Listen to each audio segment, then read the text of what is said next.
Good morning, everyone, and welcome to the Mac, Jack, and Jim Big Football Show on Sunday, 8 to 10 a.m., starting off your day, your football sports day here on Northeast Streaming Sports. We're live on YouTube, Facebook, and Twitch.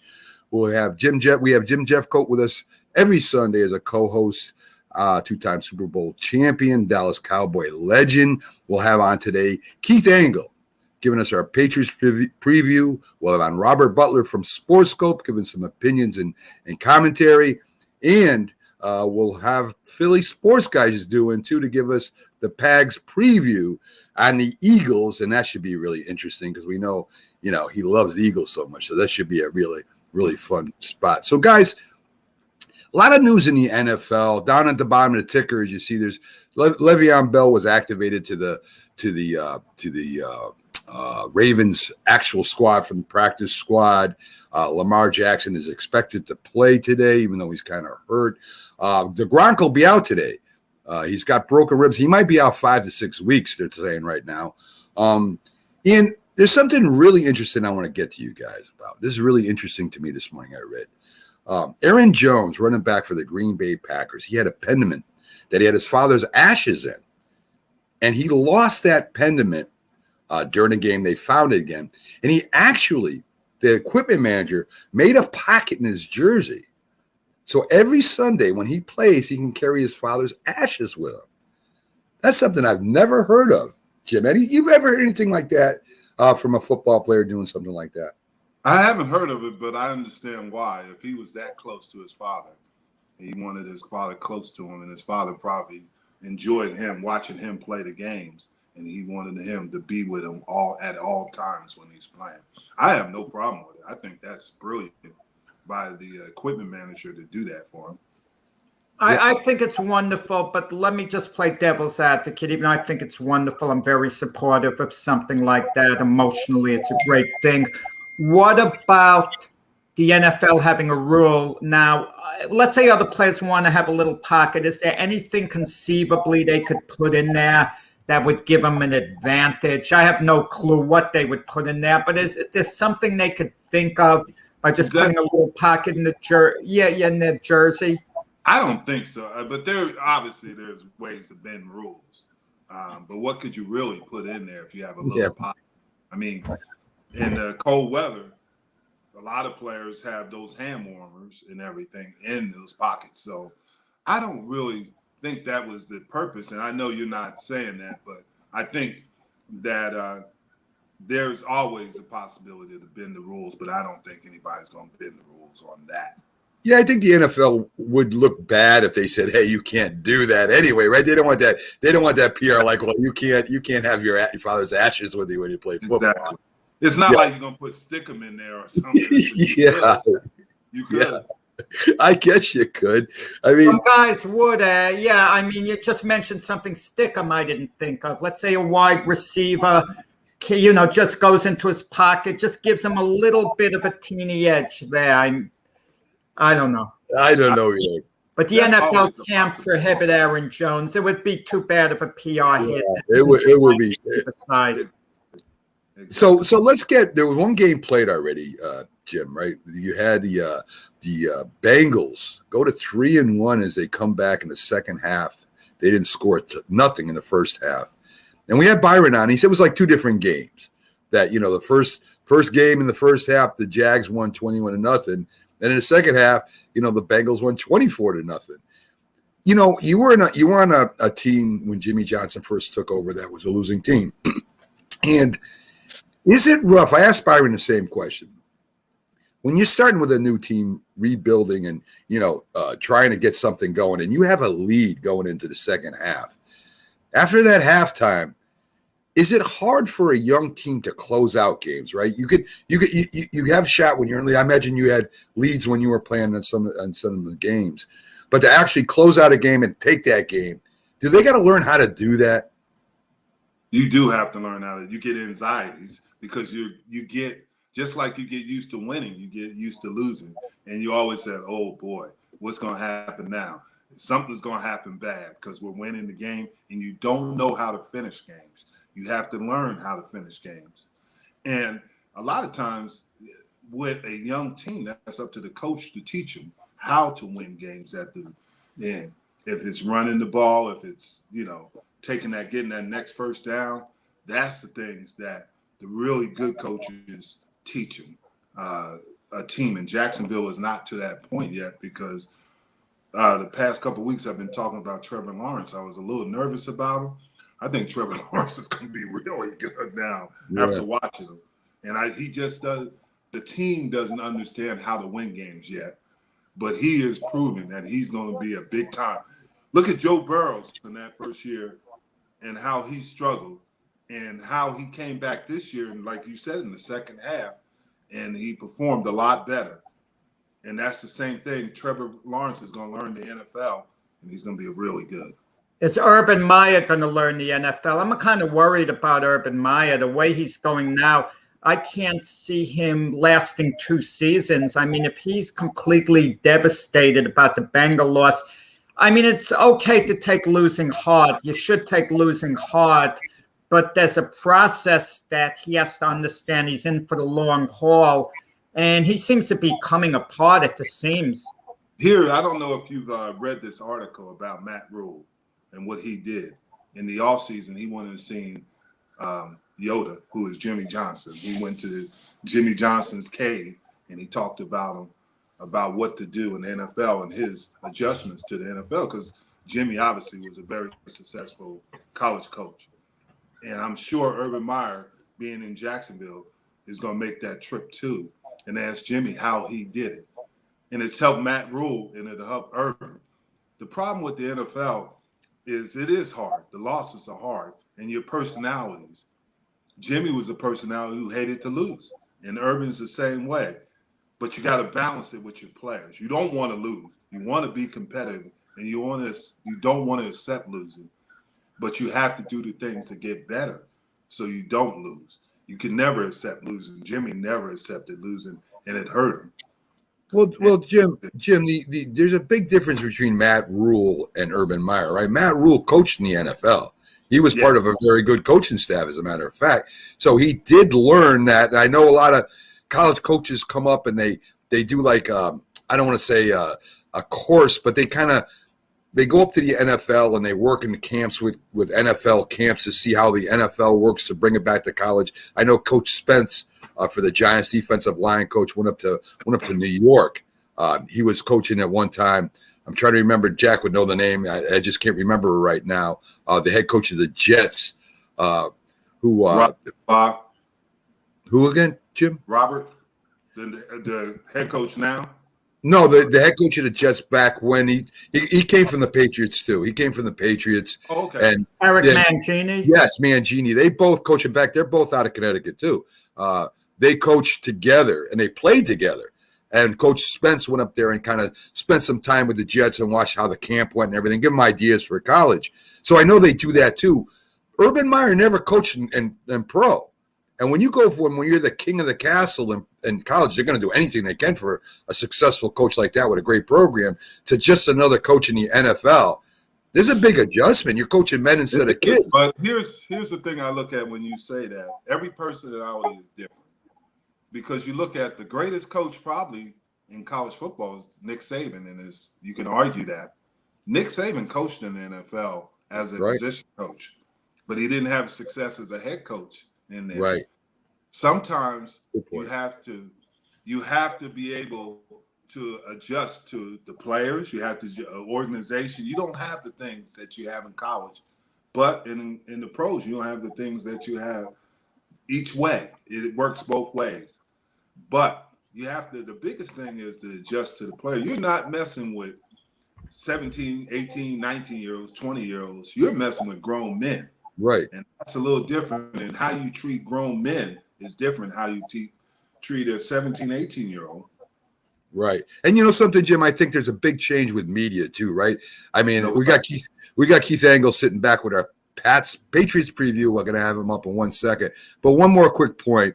I think the media and pros compared to the media in college, again, they're going to drool all over Nick Saban. They're going to drool all over Urban Meyer. They're like homers in college, right? The press there, whether you have a bad or good team, they're always talking about how great you are. You come up to professional football, they ain't going to do that at all. They're looking to get you.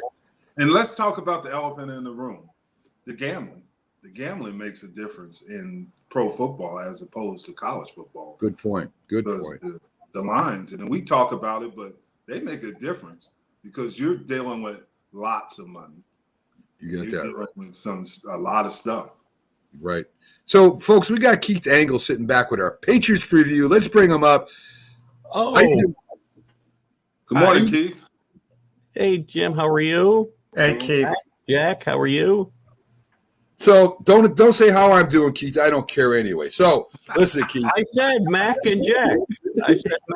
Oh, please. We got it recorded. We know what you said. So this is our friend Keith Angle, of course, from TGI Sports Talk. He's got a great show over there, folks. Check it out when you get a chance. Keith, it seems that we talk more about the pro football personalities more than the games themselves, the teams themselves these days, right? And the buzz about this game, of course, is Brady Belichick. And, I think this is kind of unfair to Belichick, right? The Bucs, at least at this time of the season, on paper and probably on the field, have a team that's twice as good as the Patriots at all positions, Keith. I think you'd have to admit that. If they were going to play 2 out of 3 times, maybe the Patriots win one game by a field goal, and probably the Bucs put it on them the other 2 times. So, if the Pats have any shot at winning this game at all, what do they got to do, Keith? Well, they need to put some pressure on Tom Brady and probably hit him in the face early. That's how you got to get Tom Brady off his spot. And it's no different than the last 22 years that he's played, right? You rattle him a little bit early and he gets some happy feet like any quarterback. And that's how you can have a chance. Can they do that? Because they haven't pressured the quarterback really all year. So it's debatable whether they can do that. They may be able to score some points today. The Buccaneers are giving up almost 30 points a game. So their defense is in flux a little bit and their secondary is a little, below par, but I don't know if the Patriots are in position to take advantage of that yet. I don't think Mac Jones is there yet where they can throw the ball down the field. They still got to look for quick passes to the guys who can make plays, and James White's on the IR now, so that's going to hurt them a lot on offense and hurt him. They got to find a way to run the football. The Bucs, as bad as I think they have played defensively at times this year, they have stopped the run most efficiently. But the Patriots haven't shown an ability to run the ball against good run defenses either. So look at. Unless Brady gets over emotional because of the return and all the attention, which I don't believe that's going to happen. And there is a lot of outside noise here. We talked about it Friday that maybe the Patriots will get rallied to win for Belichick. I don't think they care about winning for Belichick. They care about winning for themselves, I think, and they're going to have to rally for that. And maybe all this negative attention, because I'm so tired of ESPN, and now another writer's got another book out, and we got to hear about how Robert Kraft called, the Bill Belichick the biggest a-hole in his life. Well, so what? We don't know the context of why he said it. I'm sure he said it. People have said it about Bill Parcells, that he was the biggest a-hole in their life, and he was a great coach. It's got nothing to do with how he coaches a football or Robert Kraft's respect for Bill Belichick. So too much crap surrounding this game in my mind. I mean, I care about the game. Keith, the other storylines besides Brady, this was supposed to be Rob Gronkowski's return. Yeah. And he was as popular as any New England player. I mean, they love him in New England, but because of injured ribs, he's not going to be playing. And Richard Sherman for the Bucs being, in their backfield, they're a little thin at corner. That would normally be a storyline that's gotten lost in this. It has, and actually Gronkowski being out is going to favor the Patriots. Gronkowski's played great this year. I mean, he looks like Gronkowski from 5 years ago all of a sudden. I don't know what, maybe there is a fountain of youth down there in Tampa. I don't know, but he certainly is playing better than he has in a long, long time. And he's probably going to be out, and this is going to bother him. I would think this will linger, and Jim may know better than I do. You get that type of injury. I got to believe it lingers even after you're so-called healthy enough to play. Yeah, I mean, I know guys that have played through broken ribs, and I know it even hurts to cough sometimes when you got broken ribs. So I mean, yeah, I feel bad for Gronk because he has been having a good season, but he's a big guy. He takes a lot of shots. He always has. He does. And, yeah. So Keith, again, I think the major media is concentrating on, of course, the Belichick Brady Kraft story, which I think is a bunch of nonsense. It's two teams trying to square off. The one thing I can say, though, and I know Jim can attest to this, is that when you're a Super Bowl champion and you play the regular season, that's the other team's Super Bowl, right? They know they're not going to the Super Bowl, but this is their shot. This is their shot to take down a Super Bowl champion. So hopefully they're up. They play hard. I still don't think they'll win. I think the game will be closer than we think. I mean, I don't think that they're going to be able to blow them out. I really don't. I think the Patriots will find a way to keep this close. Their defense has played okay, but the run defense, especially, and the Bucs haven't run the ball well. But when you have Tom Brady, you don't have to necessarily. I think again, I just think they got to find a way to get to him early to get him rattled a little bit, as much as you can rattle a Tom Brady. One more question before I let you go, Keith. Sure. I know that you're kind of a Brady supporter too, as your old quarterback. I had the same problem with Tarkenton, right? Tarkenton played for the Giants. He went on and played for Minnesota. So I followed Tarkenton. But I didn't care. If the Giants played the Vikings, the Giants had better beat the Vikings. That was always my thought. You know what I mean? Yep. I'm totally on board with you. Good for somebody we know very well, Frankie C, posted yesterday that he's so conflicted because he's a big Patriot fan. He's a big Brady fan. He doesn't know who to root for. I'm like, it's easy. Yeah. Brady gave us 20 great years and 6 Super Bowl rings. I love Tom Brady as much as anybody, but I want Tom Brady to get his ass kicked tonight. Okay, great update, Keith. That's probably one of the hardest words I've ever heard you say, so you're pumped, I can tell.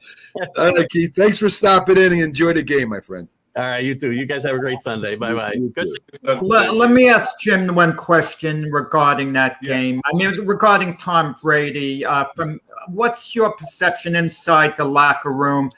I mean, could there possibly be a little bit resentment by the Buccaneer players, all the attention Tom Brady's getting, Super Bowl MVP?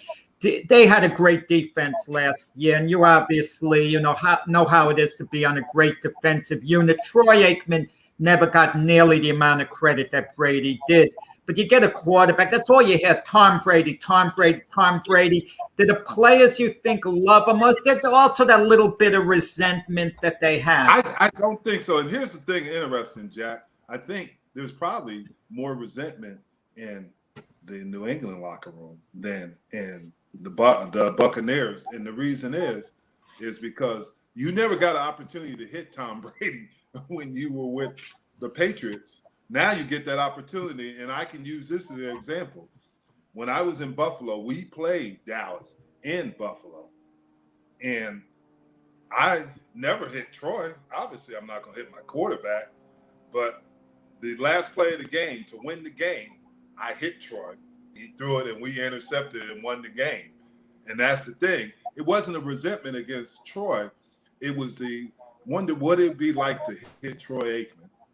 And that was the honest truth. I've hit Jim Kelly when I was playing for Dallas, but now I got the opportunity to hit him. And it wasn't like I said, I love Troy as a person, but now the competitive nature comes out in me, and I want to compete and show him what was going to happen if we ever truly were on other teams. And that's what happened. We were on other teams. But are the Buccaneer players rallying around Tom Brady? Do they want to win a little, that little bit extra because Tom Brady's returning to New England? Do they kind of want to do it for him?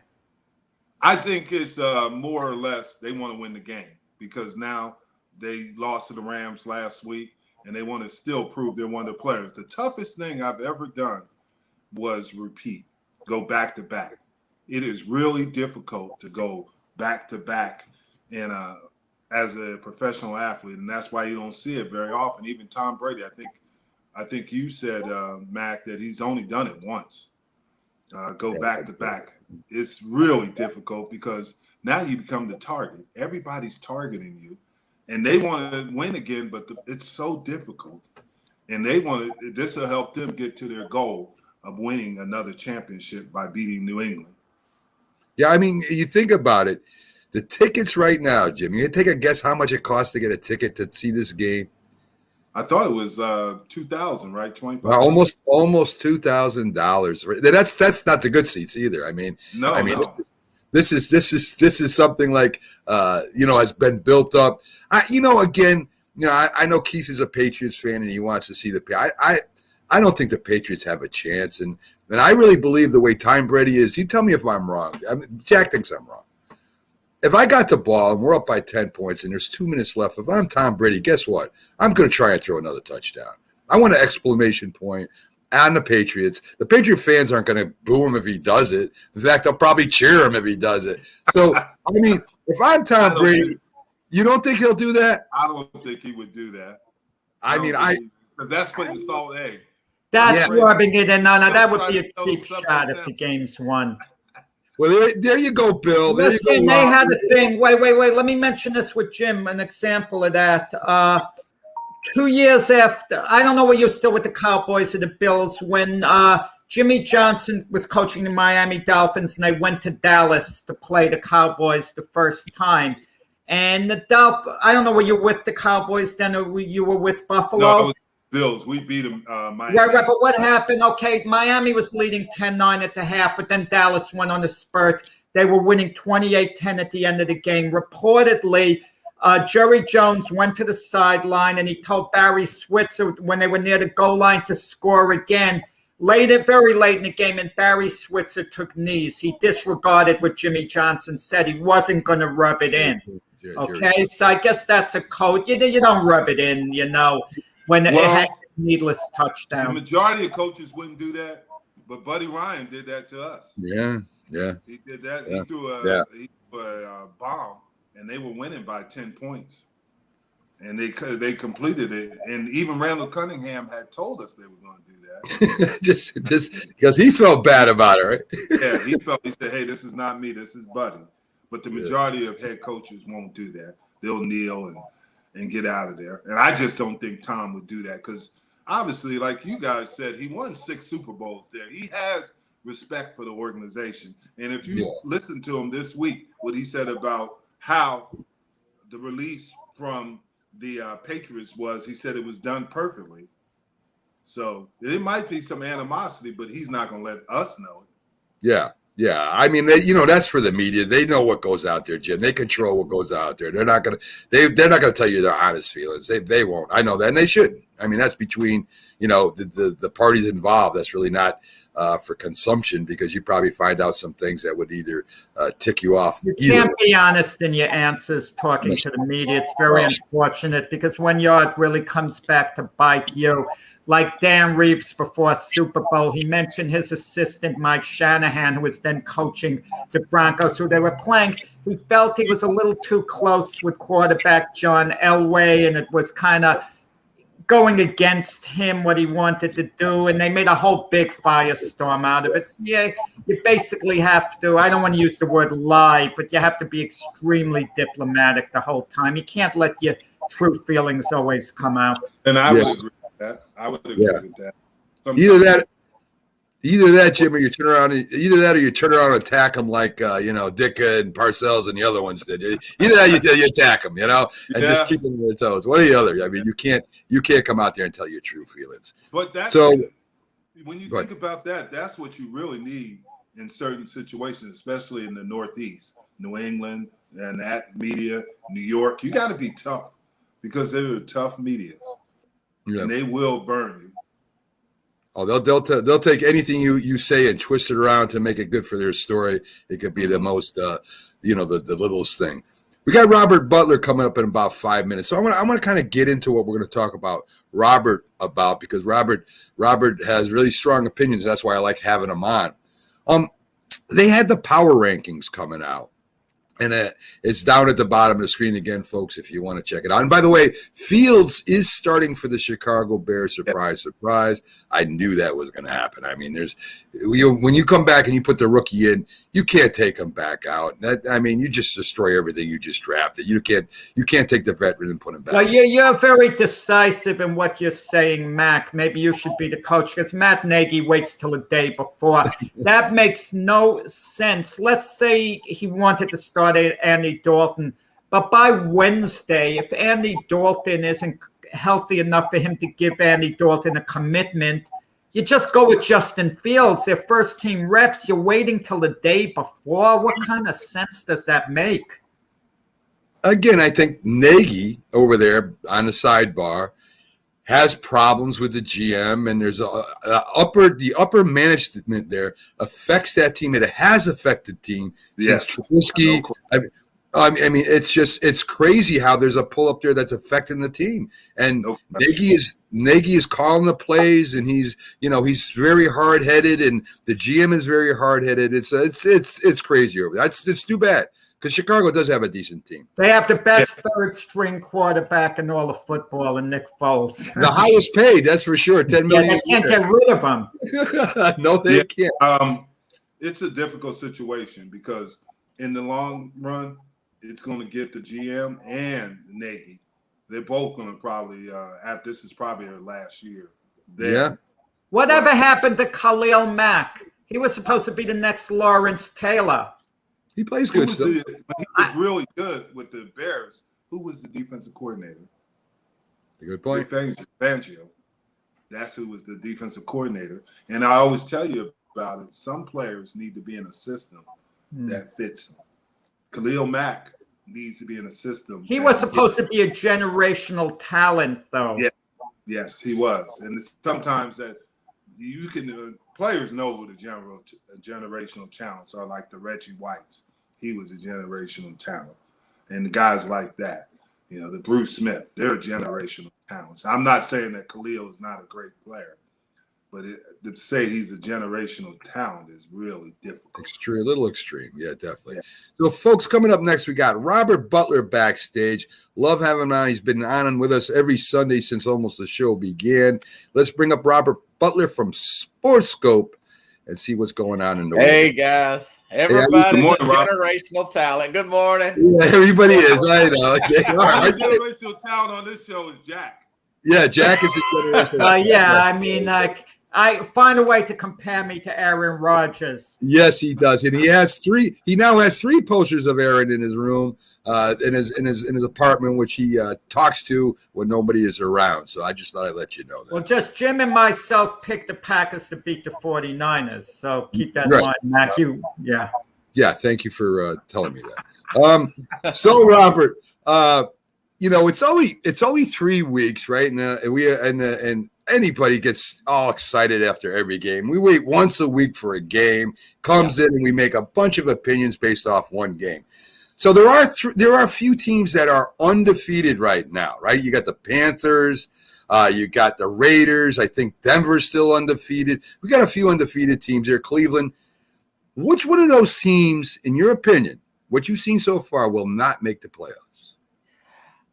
Well, I don't know. I guess possibly the Panthers. They haven't had the strongest schedule in the world. What do you mean? They haven't had the strongest schedule in the world. They played the Jets in Houston. Okay, so they played the Saints. They played the Saints. I mean, they played the Saints, and the Jets are no pushover. Yeah, they did beat the Saints. Caught the Saints flat-footed, injured, and knocked them out. But they could still get in there. I mean, it's early. I mean, it's really early. I mean, Denver's played teams that's hadn't got any wins, but I do expect Denver to win today at home against Baltimore. But the combined winning percentage of Denver's teams, I mean, Jacksonville and the 2 New York teams. So it's true. I didn't come here to take shots. I just give you the facts. No, that's fine. That's fine. I don't mind you taking shots. And if you think about the Raiders too, they started off really fast last year, right? So we'll see what happens. And there is a chance that one of those teams won't make the playoffs. So the teams that are winless, and we've got some really bad winless teams out there right now. And if you pick the Jets, I'm going to kick you off the show right now. Who has a shot of making the playoffs out of the teams that haven't won a game yet? Yeah, the Jets winning streak starts today against my Titans. No, hey, it could though. That's going to be an ugly game, guys. No AJ Brown, no Julio. The Jets average 6.7 points a game. Take the under. I was telling my dad, take the under in that game. It's like 45 points. It's going to be awful. But I don't know. You know, the Colts still have to play the Jaguars twice. They still have to play Houston. Tennessee is up and down offensively. They've been snake bit with injuries. The Colts now, I think they'll probably lose at Miami today. But if you had to pick teams that haven't won a game, if you just had to pick one, right, it could happen. Tennessee started 1-4 about 17 years ago. They ended up making the AFC Championship game, only to lose to the Raiders. But, I mean, things can happen. Right. It's not likely, but it's not impossible. Yeah, I mean, somebody's got to win that division over there. Yeah, Definitely. So the Giants, I don't want to talk about these guys. The Giants are 0-3. Yeah. They play the Saints today. The next 4 or 5 games for the Giants are compared what the Giants are playing like right now. There is a chance, and at least a 50-50 chance that the Giants end up going 0-6, 0-7. They continue to play the way they're playing. If that happens, Robert, who's the first one that gets kicked out of the pool? Who's the one that's going to leave first? Yeah, I saw in your text you said that possibly Jason Garrett could be the sacrificial lamb. Now he is the offensive coordinator. They're 19th in yards and 25th in points. Last year they were 32nd in points scored. I mean, they had one of the worst offenses in the league. But listen to this. Now, Joe Judge, there was a brawl in camp this summer, and Daniel Jones was in the bottom of the pile there. You're the quarterback. You can't let that happen. Their penalties are way up this year. He had a fist fight with Mark Colombo, Joe Judge did. Last year. He's a bit of a loose cannon, and it's reflecting his team at this time. So you say, well, he's only in his second year. Well, do these names ring a bell? Steve Wilkes, fired after 1 year with Arizona. Jim Tomsula, the 49ers, fired after 1 year. He's in his second year. Could Dave Gettleman fire him? I could say yes, and maybe make Jason Garrett the interim coach to the end of the season. It's a possibility. I wouldn't rule it out. Golden Tate, former. Yeah, go ahead, Jim. No, all I was going to say, didn't Mara say something about, hey, everybody's head's on the chopping block right now? Judge. And, he may fire everybody. GM. And no, I'm just saying because I'm sure he's upset on how the Giants are playing. Because the Giants, as we all know, now they have injuries, but they do have talent. There's no question. I think the key is Saquon is not 100%. And I think until he gets to be 100%, they're going to struggle. They got a good pass rush, guys, and Daniel Jones, he's much more athletic quarterback. And I know I was halfway joking last week, but I would possibly consider doing some kind of Lamar Jackson package for Daniel Jones just to get the offense going a little bit more. They don't have a good offensive line. It's 32nd, anywhere from 32nd to 28th rankings, according to Pro Football Focus there. And a good running game could always help. But I would definitely throw some wrinkles in that offense. I mean, you can't lose to Atlanta at home, guys. No, but they're not a good home team. I mean, they may upset the Saints today. You know, the Giants have a couple of wide receivers out, Shepard and Slayton. Golden Tate, former Giant wide receiver, he recently blamed Joe Judge for Giants getting hurt because of Joe Judge's workout method. Joe Judge came back with some type of book to defend himself, show stats, what he does. Why is Joe Judge even dignifying that unless the pressure's getting to him? I can't imagine an established coach defending himself against accusations by a former wide receiver, unless that wide receiver is Jerry Rice, someone close to that caliber. I mean, so it kind of shows maybe the pressure's getting to Joe Judge in certain, ways. But you guys are right. If there has to be a fall guy, it's going to be Jason Garrett. But if Daniel Jones continues to improve, shouldn't Jason Garrett get some of the credit for that? What do you think, Robert? The way I just real quick is that I understand what they're saying, but you got to understand receivers run quite a bit and a lot. So you got to save their legs.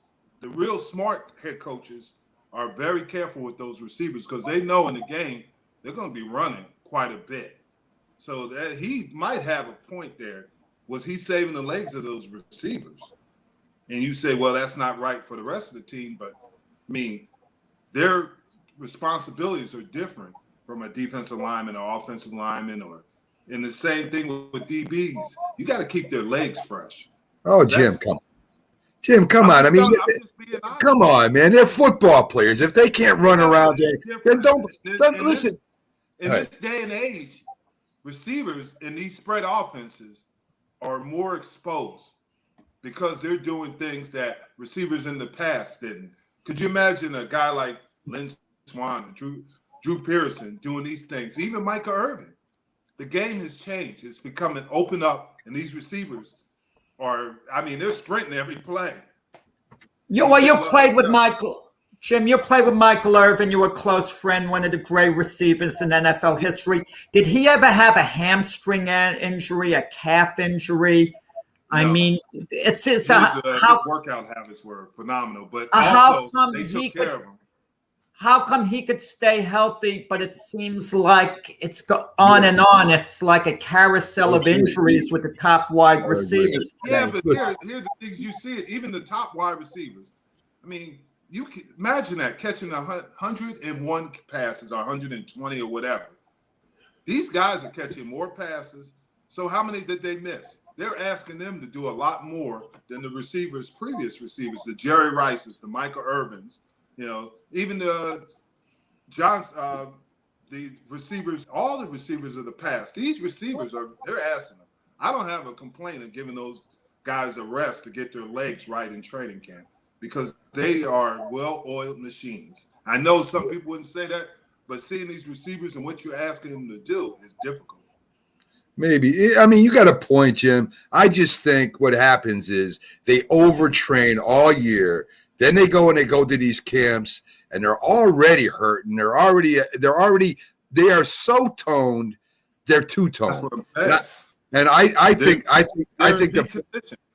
think the problem is that they got to the personal trainers and the players themselves have got to either ease up or train differently because it's happening all across sports, Jim. We know that. And, I know the receivers run a lot more in today's as far as the offense goes. But come on, man. You're getting paid a lot of money to take care of yourself. And I don't like using the money as an issue. But, man, you're getting paid a lot more than the greats from back when who are just as good, if not better than these receivers today. But I'm sure Robert has an opinion on this. But you got to understand, like you said, is that these receivers now, and yes, they are well trained, but the coaches have got to know their players. The coach's responsibility is to know, do I need to give this guy pull off? Jimmy Johnson, as I got older, he pulled off of me. He would come to me and say, hey, you're not doing that. He said, you've done enough. I'm going to keep you fresh. He said, we don't pay you to do things in practice or during the preseason. We pay you to play during the season. We're going to take care of your body. So Joe Judge has to look at it, and he can't say, well, I'm the coach, and then everybody's going to do it this way. Sometimes you got to give those receivers a break because they do things that what we ask them to do as coaches is difficult because they're trying to do it at the best they can, but their bodies might be breaking down. Like you said, they train different these days with personal trainers and everything. Yeah, it reminds me of the offensive coordinator who took the Patriots offensive coordinator, and I can't think of his name right now. You guys know what I'm talking about. Been there for 100 years. When he took that Denver job years ago with Jay Cutler and all that, and they had the fallout there. There was issues with his training regimens in the offseason. He tried to be too much like Bill Belichick. I remember they started off like 5. Josh McDaniels, yeah, Josh McDaniels. There was the same type of complaints. We know what happened to that team. They fell apart towards the end of that season. He was fired after like 2 years. Joe Judge is a young guy. I mean, he's like a year younger than me, my age, not even 40 years old. He was a special teams coach. Now, special teams coaches have turned out to be pretty good head coach in John Harbaugh with Baltimore. But, you know, a lot of y'all had about 4 or 5 retirements this past training camp with the Giants there. Joe Judge is a bit of a loose cannon, guys. I mean, I know you're fans of him, but you know, when you have a fist fight with another, I can understand, you know, players being separated from the coach. That's happened with Bill Parcells in Dallas. I don't know if you heard about that, Jim. Yeah. Yes. And with Nick Saban. I was there. Another coach, Nick Saban in Miami. Yeah. One of the players. Well, all I want to know, who won the fight? If Joe Judge won the fight, he's still my head coach. That's all I care. No, Mark Colombo did. We have the wrong guy, Robert. We have the wrong guy. He beat Colombo. We got to hire Colombo is what we got to do. So speaking of teams on the downward trend, right? Yeah. The Kansas City Chiefs do not look like the same as they did 2 years ago. They kind of look like they fell off a little bit last year, and Tampa Bay put it on them. Yeah. You know, you have the Super Bowl loser curse. Buffalo didn't go for it in a couple of teams. But a lot of times, if you lose the Super Bowl for some reason or another, a lot of these teams don't even make the playoffs.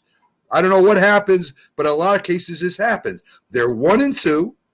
You got the Raiders at 3-0, Denver at 3-0. Chargers just beat them. Is Kansas City the worst team in the AFC West this year? I don't know. I mean, I'd probably put them ahead Denver right now. Yes, they are 32nd points allowed, 31st against the run. I do think with their talent, now Frank Clark has been out a couple of weeks. I don't think he's going to play again this week. But they, you know, with their defensive coordinator there and their the talent they still have, I could see them getting it together. I think they're going to play pretty well today. Beat up on Philadelphia. No, tell Spags no offense there. Just, you know, got calling balls and strikes there. But, you know, Atlanta a few years ago, they lost a horrible Super Bowl and made the playoffs that year after that. So it's not – I don't think they're getting back to the Super Bowl. No, I predicted Cleveland, possibly Buffalo. And it looks like Buffalo's really living up to that. But I do think that they're going to get it back together. I think Denver's probably still the worst team in that division. I still think they still have a chance. I mean, come on, it's only a month in. You got a lot of firepower on that offense there. And also, you know, guys, they just brought in Josh Gordon. Laugh if you want to, but, man, he fits in really well with what they do if he can keep his nose clean. They need a third element there. They don't trust Mecole Hardman yet.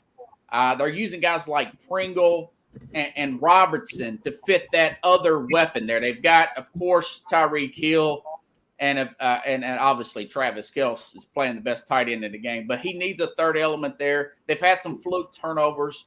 As hard as I've been on Kansas City, I'm not ready to write them for dead. Well, I'm going to tell you, you mentioned that defensive end Frank Clark being out.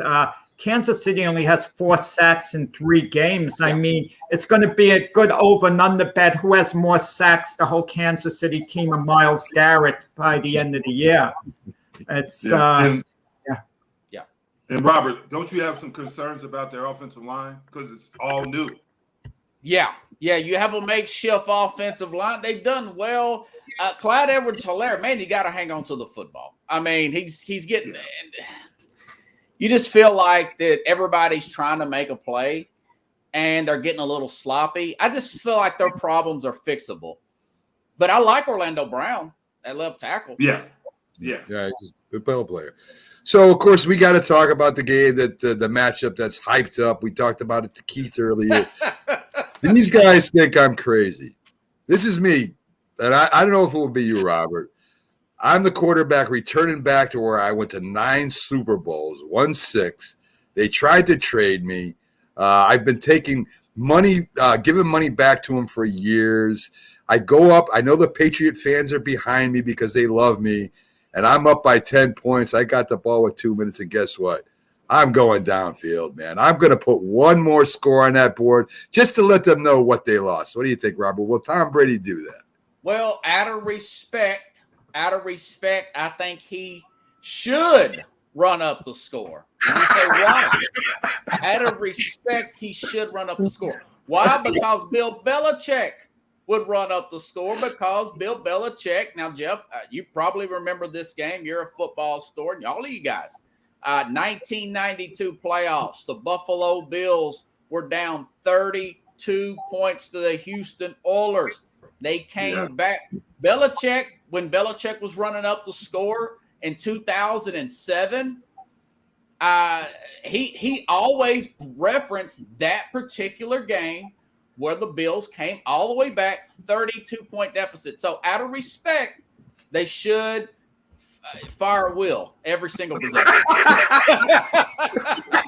Byron, Will. I didn't know we were going to do military talk. I wasn't ready for that. Yeah, I mean, you score every time. You know? No, that would be a blatant attempt to humiliate the Patriots of Belichick. There's a difference involved. I'm a big believer during a regular season NFL game.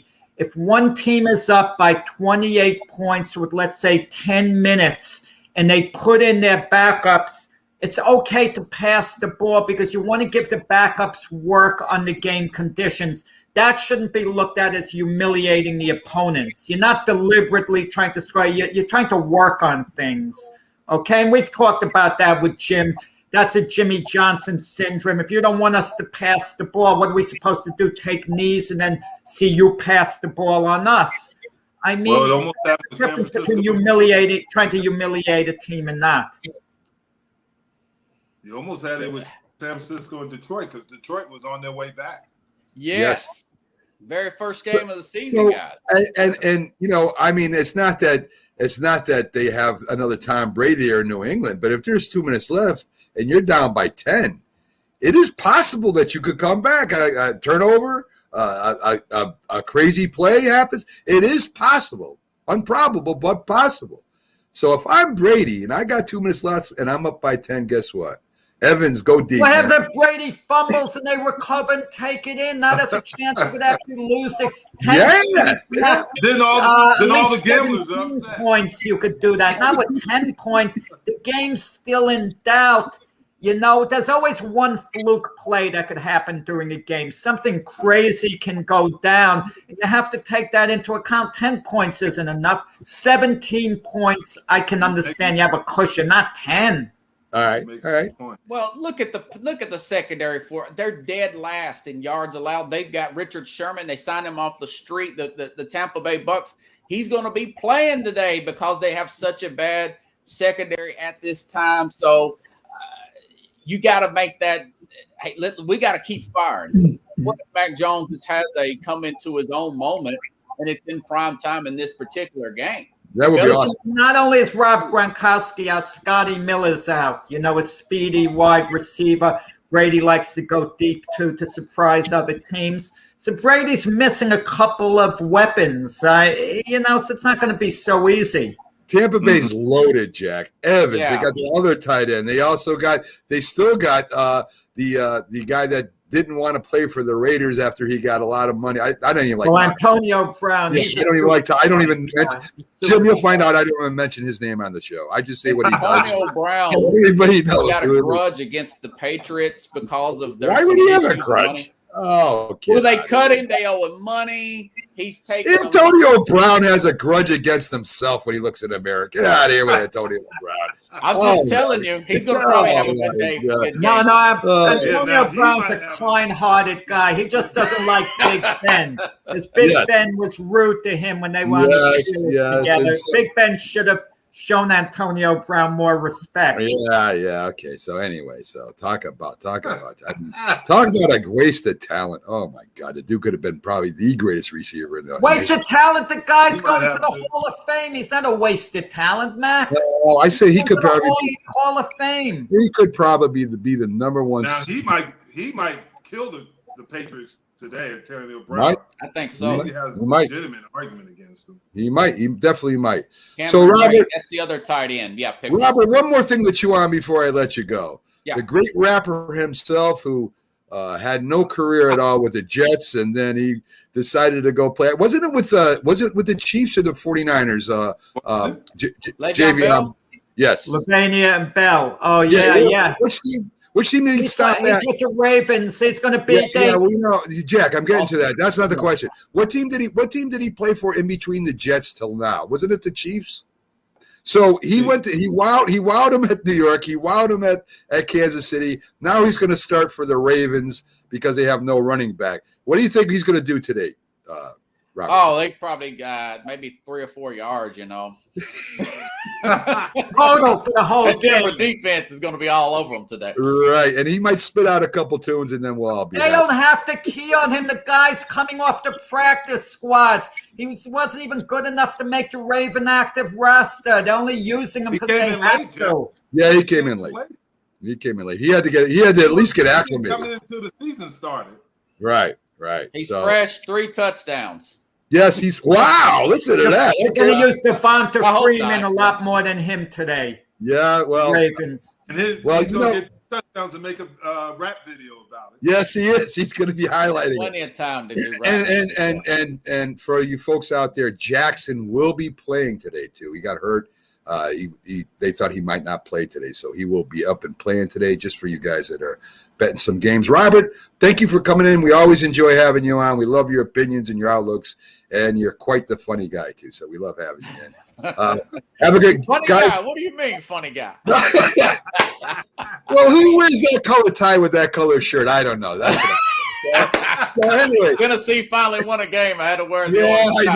know. There you that's go. true. Guys, you guys gotta go check out Sports Scope. He's everywhere on social media except Northeast Freeman Sports. I'm still trying to talk up back on there. Man, So hey, if you want to pay me more than Stephen A at $12 million in one, I'll do really? it.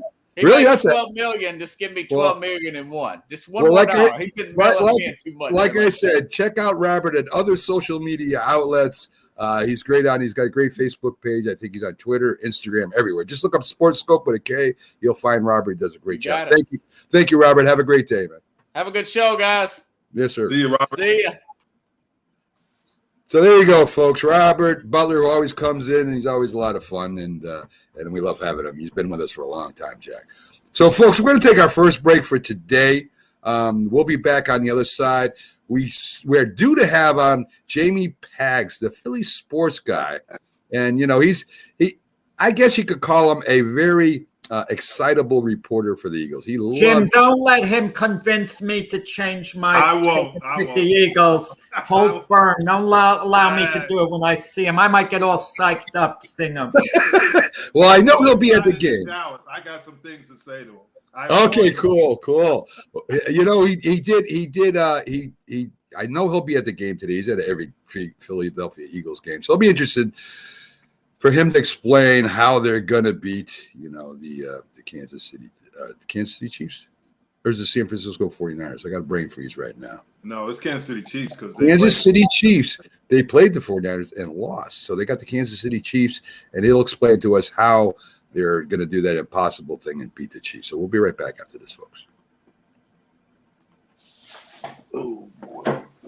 If you served honorably in our nation's armed forces and you're looking for a way to continue serving your fellow veterans in your community, then join AMVETS. Each year, AMVETS members volunteer millions of hours at VA healthcare facilities from coast to coast, helping to improve the lives of their fellow veterans through the VA Voluntary Services Program. AMVETS posts and departments also participate in a wide variety of community service projects, ranging from Americanism in our schools to supporting the Special Olympics and Boy Scouts of America. If you no longer wear the uniform today, you can still serve through the AMVETS by joining today at amvets.org. Hi, Grandma. What's for dinner? Hey, honey, I'm making stew tonight. Ooh, can you come over? I'm not sure about our new friend. I wonder if there's been any drinking going on. Alcohol at her age can lead to so many bad things. I've been meaning to ask you, what would happen if someone offered you a drink? Grandma? This is hard. She's so young, but I know I need to talk to her about it now before someone tries to give her alcohol. If anyone ever does offer you a drink, I want you to say no. I have too much respect for my family, and I don't want to get in trouble. Okay. Really? I promise, Grandma. I love you too. Okay, how about tasting this stew and telling me what you think? Some children may try alcohol as young as 9 years old. It's not too early to talk about drinking.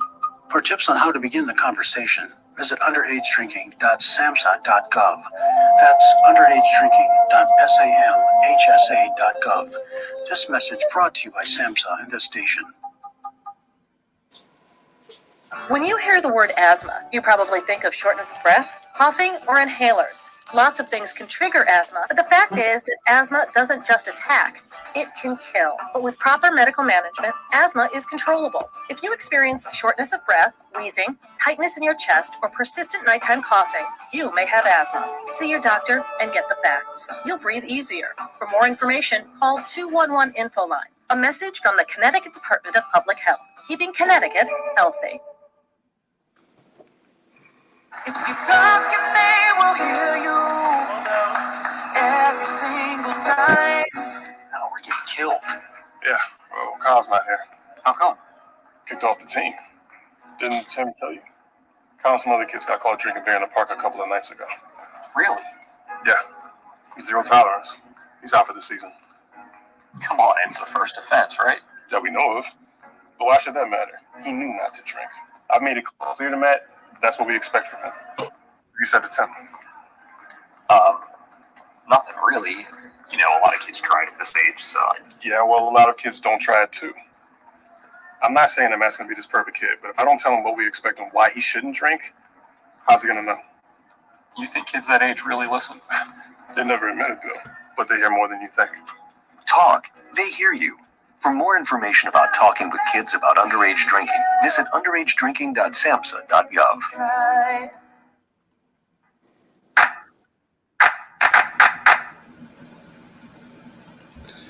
This is a presentation of Northeast Streaming Sports. Good morning. You're listening to the Mac and Jack Sports Show on Northeast Streaming Sports.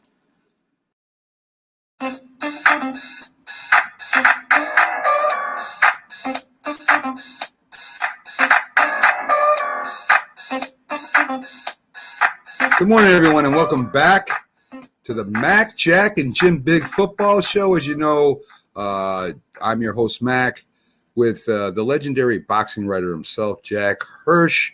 We're here Thursday through Sunday, 8 to 10 a.m., starting off Northeast Streaming Sports. Today, we have our esteemed co-host that comes in with us, the great Jim Jeffcoat.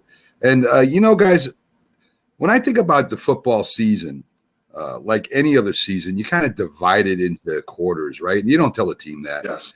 You tell a team, you know, we want to win every game. But as a coach and as a coaching staff, you want to see your progress of your team. You'd like to be like at least 2-2 by game 4. If you're 4-0, great. But you don't want to be down and 0-4 because that's gonna affect you at the end of the year, right? You want to be at least progressing so that you get better, and by the end of the year, you're hot, everything's clicking, and you make your run.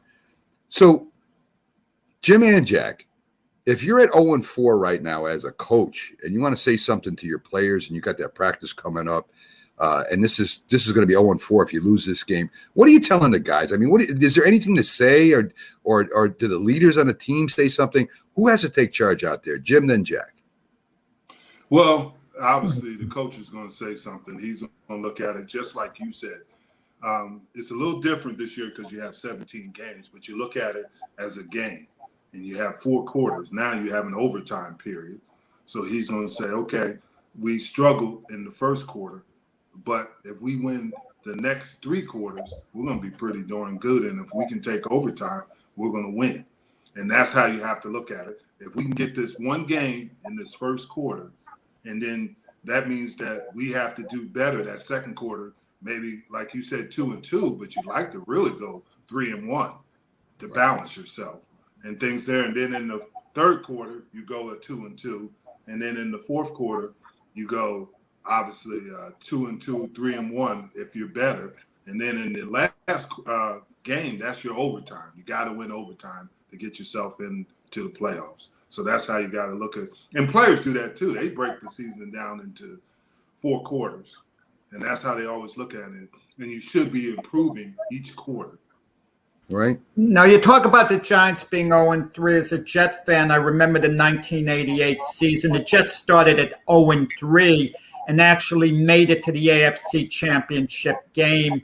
And I think Jim could tell you, you win one game, it changes everything as far as attitude goes. Yeah. You kind of get refocused. The glum feeling around the locker room, around the organization kind of changes. And you're talking about the Giants, they're 0-3. They beat New Orleans today. The attitude changes. There's a new energy. And it's just kind of look forward. I don't think, and Jim could speak better about this than I can, even though you keep your eye long distance, everyone wants to get to the Super Bowl. It really is one game at a time.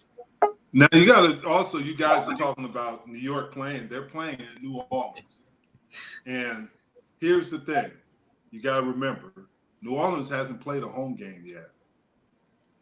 The fans are going to be pumped. New Orleans is going to be pumped. The Saints, this is going to be big. Jameson's going to be, he's not going to throw any interceptions. They are happy to be home. Well, why are they pumped up to play against the Giants? That's no rivalry. Jack, this is their opening home game. This is their opening home. They haven't played at home yet. Yeah, that's a good point. Is their home game. So they're going to be, the fans will be pumped. They're going to be happy to have him. Benson, he's in heaven now, but he's going to be doing the Benson boogie. He's going to have his little umbrella and stuff, and they're going to be pumped up. Well, speaking of home games, the Philadelphia Eagles are playing at home. And we're going to get our report from Pags, the Pags preview of the Philadelphia Eagles, and he's dressed up just for you, Jack. Good morning, guys. What's going on? Pags. Hey, Pags, you were a great guest to the Cowboys. You made us feel really good. Oh, I'm sure. Talking about raucous for a home game. That was probably the most fired up I have ever seen a Dallas crowd. I've been there for the last 4 years, and they were probably more aggressive. And I'm not talking physically. I'm talking just like verbally aggressive. They were ready to go for that game last Monday night. I'd never seen the crowd or felt the crowd like that in Dallas, and I've been there for the last 4 years. So. Yes. Pags is always dressed up for the Eagles game, and he's ready to rock. I think he would go in the game if they called him out of the stands. It would be funny to see, but it might happen. It might happen today. Pags, on paper and with experience especially, the Chiefs should win the game. But the Chiefs are having problems, man. They're last in their division. They got the same record you do. Their defense is having problems. Patrick Mahomes is not playing like Patrick Mahomes does. And after losing against the Chargers, I would imagine they're going to come up and want to put a hurting on the Eagles. What do the Eagles got to do to win this week? Well, they have to run more than 3 times. I would say let's start there. Let's keep the ball out of Mahomes' hands. He's still Patrick Mahomes. So you don't want to give him too many opportunities. I feel like that there's something going on here that's behind the scenes. Vegas has still got this game at a 7.5, and I feel that's way low. So obviously the Chiefs played a much harder schedule than the Eagles have up to this point, and even though we lost to the 49ers and we got shellacked by Dallas, I felt that there were a few things that I saw specifically that really made me wonder what's going on with the Eagles right now. But the fact that they haven't changed this line and it's still only 7.5 makes me think that the Eagles could keep this close. I think that it's going to be a high-scoring game again, but they have to run the ball much more than they did against Dallas. And definitely, I think it's the second game in a row where they've lost. They've been out. Time of possession was 35-25. We need to have the ball longer than that, or else our defense being out on the field that long, it's going to be a long, long day. Well, go ahead, Jim. All I was going to ask was, we talk about Brady going back to New England, but we also got to think about Andy Reid going back to Philly. So so he was here 8 years ago. So it's not as big a homecoming as that. like that first time was, him coming in here and doing that. I think that it's maybe like just a secondary or thirdary story. I don't expect that that's a really big deal. He's going to get his traditional love-hate that comes from him. But for the most part, I think the fans are more concerned about the Eagles than they are concerned about anybody on the Chiefs at all. I think that this fan base is very nervous to see what's going to happen right now, because we just haven't felt after game one, after the Atlanta game, we haven't felt that the coach has been doing what he's supposed to be doing, and the team has looked a little lost, almost.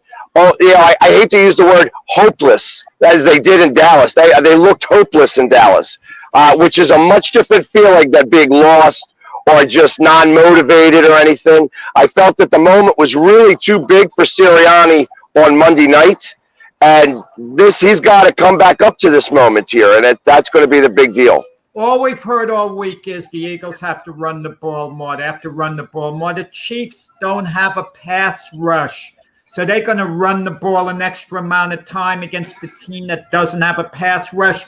Jalen Hurts could run the ball, okay? He's going to have time back in the pocket. He could roll out. He could do things. And even with the rules, all Jalen Hurts has to do is hit the deck after a run, and they can't hit him hard. Well, and so that's what they say. Obviously, they've been shootouts that they've been playing against the Chiefs. So everybody's been throwing on them, and that's why those numbers are skewed some. You need to do the run to set up the pass. You can't just have three guys. I mean, I think they play a 3-4 defense, do they not? So you can't just have three guys on the line and everybody back in coverage. Our receivers are too young to be able to get open the way that like a veteran receiver does. So I feel that you need to do the run to get to the pass. They didn't do that last week, and it crushed them. And I feel like that there were mistakes, rookie mistakes made by Jalen Hurts. There was rookie mistakes made by the coach. I feel that there were certain play calls that were a little questionable. They have to fix all of this stuff, and that's going to be hard going forward. You know, I don't know if I'm more impressed with your breakdown of the word of thirdary instead of tertiary as you were talking. I was trying to get it out of my mouth. I couldn't figure it out. So I appreciate that. Forget me on my grammar. It's a new word. We're going to start here with thirdary. I like that word. We're going to keep that. I'm just poking fun at you, guys. Yep. Well, the Eagles, I agree with you. They got a great running back and Sanders there that replaced Saquon Barkley. He's a dynamite little running back. You guys got a big enough offensive line to take it to the Chiefs' defensive line. I agree with you 100%. They got to run the ball a little bit more. And I think Sanders will break one for 80 yards. He's that type of back. So, I mean, you're not really losing nothing running with the ball except not getting an interception. So I really believe that you're right, Pags. I think they got to set up the pass a lot better and have some kind of identity. Every team needs that identity. I don't care what it is. Either you throw the ball really well or you run the ball really well. Whatever it is, you got to have something, and the losing teams normally don't have that. So if you're the Eagles, what are you going to do besides run the ball? What are you going to do on defense to stop that potent offensive attack they have? I'd love to see a blitz. They still haven't blitzed. I don't know what's going on. I feel like Schwartz is still here. I have not seen many blitzes. They're relying too much on the defensive line getting in there, and they haven't been spending any time. You need to make sure to put in a bull rush and blitz right up the center. Flush Mahomes out. I know that he's good on the run too, but you got to flush him out. You got to get him moving his feet. He's not in mid-season form yet, so you can still have him make mistakes, and that's what's going to be important. You got to get him out of the pocket and get him moving and shaking, and hopefully the guys can cover. I mean, I've been very underwhelmed by our defensive backs right now, that they've been letting these guys get open, and we need to get a little bit better coverage, but you can't give them 5-6 seconds. That last touchdown by Dallas, he had 6.5 seconds to throw the ball. After 6.5 seconds, anybody could be open. And I hate it when I'm right when I talk about, the tight end. I don't even know who the tight end is. I know who he is now. I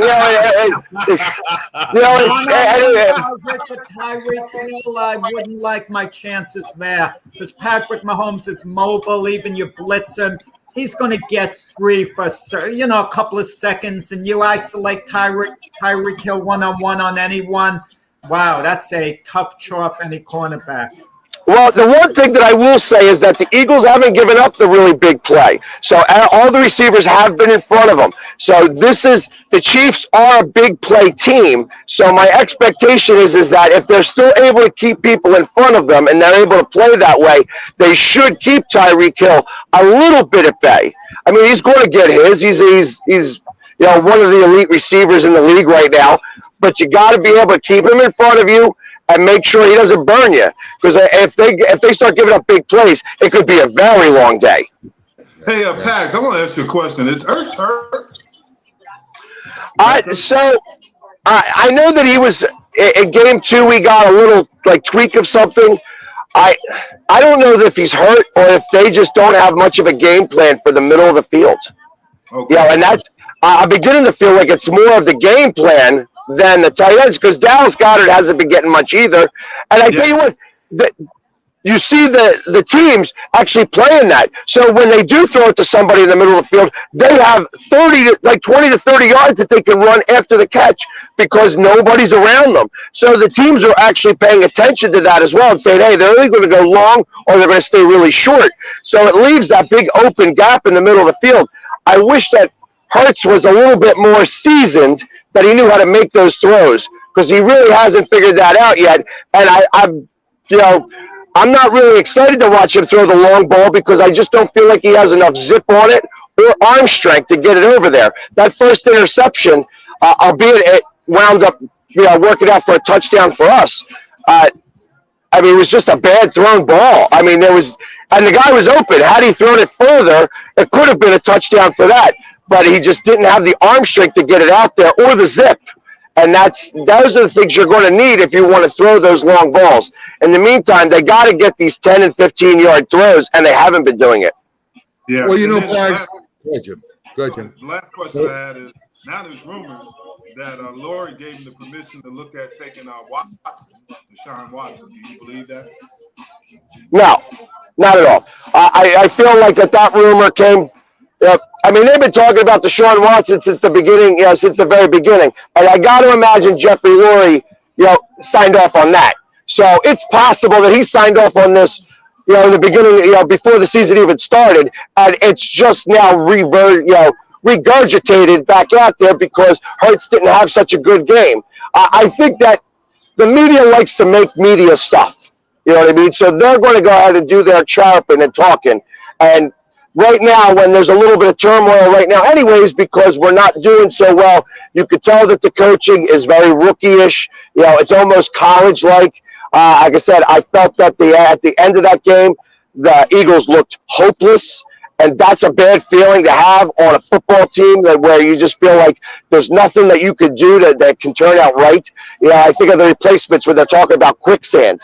And that's, when you start to feel like that as a professional player, that becomes a really big deal. And I can't imagine that you don't want to do that. You don't want to have that carry over, because if it does carry over into this week, I expect that there's going to be a big locker room problem moving forward.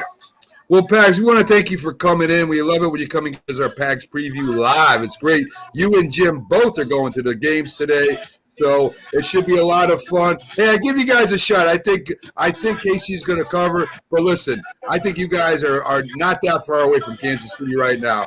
So good luck to you guys today, and have a great time, Pags. I don't know that we cover, but I definitely would bet the over if I was a betting guy. So I think the over is the good call. All right, guys, have a good one. Go Birds! Yeah! All right. Thanks, Max. Max is a great, fun guy to have on. Jim, you got to check out too, right? You got to go do your thing, get ready for the game. Thanks for joining us. We'll see you again Sunday. And folks, check out J&B Talking Shop Wednesday night, 8 p.m. Eastern, and listen to Jim and Byron break down the game. I saw your show, Jim. I watched the last show, and I do have a little beef with you very quickly. When I said next man up, if someone gets injured, you told me, well, they're different levels, Jack. But when Byron Williams said next man up on an injury, you were nodding your head. You're giving him respect you weren't giving me. He's my host, Jack. He's one of my hosts. I'm trying to make money. That's great. Jim, thanks, man. We'll enjoy the game and hope you guys come out on top. Have a great one. Thanks. I appreciate it. You guys have a good day and have a good Sunday. Thanks a lot, Jim. So there you go. The great Jim Jeffcoat, Dallas Cowboy legend, two-time Super Bowl champion. And sure enough, I think he'll eventually make it into the Hall of Fame, Jack. Who knows? But he definitely has. Well, at least the Ring of Honor. I mean, yes, that's what I'd like to see. If he gets in the Ring of Honor, we'll settle for that. He's certainly deserving of that. At very least, I agree with you there. So, folks, we're going to take our last break for today, and then we'll be back. And we'll start breaking down the games and give you a little more NFL news. That's what me and Jack get paid the big dollars for. And we'll give you our outlooks on the games, our opinions, and, stuff like that. So we'll be right back after these messages, folks. Please stick with us for a lot more sports as we go through today's show. Can I find this? Thank you. Right back, folks. Hi, Grandma. What's for dinner? Hey, honey, I'm making stew tonight. Ooh, can Nina come over? I'm not sure about our new friend. I wonder if there's been any drinking going on. Alcohol at her age can lead to so many bad things. I've been meaning to ask you, what would happen if someone offered you a drink? Grandma? This is hard. She's so young, but I know I need to talk to her about it now before someone tries to give her alcohol. If anyone ever does offer you a drink, I want you to say no. I have too much respect for my family, and I don't want to get in trouble. Okay. Really? I promise, Grandma. I love you too. Okay, how about tasting this stew and telling me what you think? Some children may try alcohol as young as 9 years old. It's not too early to talk about drinking. For tips on how to begin the conversation, visit underagedrinking.samhsa.gov. That's underagedrinking.samhsa.gov. This message brought to you by SAMHSA and this station. If you served honorably in our nation's armed forces and you're looking for a way to continue serving your fellow veterans in your community, then join AMVETS. Each year, AMVETS members volunteer millions of hours at VA healthcare facilities from coast to coast, helping to improve the lives of their fellow veterans through the VA Voluntary Services Program. AMVETS posts and departments also participate in a wide variety of community service projects ranging from Americanism in our schools to supporting the Special Olympics and Boy Scouts of America. If you no longer wear the uniform today, you can still serve through the AMVETS by joining today at amvets.org. We all make choices. When it comes to alcohol, kids make choices whether to drink or not. Bye-bye. Remember, I'm going to Alex's party tonight and sleeping over. Hey, have a seat for a second. Remind me about that party again. Alex is just... And adults make choices whether to talk about it. That's true of parents and every other trusted adult in a kid's life. Kids want to know our expectations when it comes to alcohol and other drugs. They want guidance and honest answers to their questions. And it makes a difference when the message is consistent and part of everyday conversations. So talk with your kids and help lead them on a positive path. Because when you talk, they hear you. For more information about talking with your kids about underage use of alcohol and other drugs, visit underagedrinking.samhsa.gov.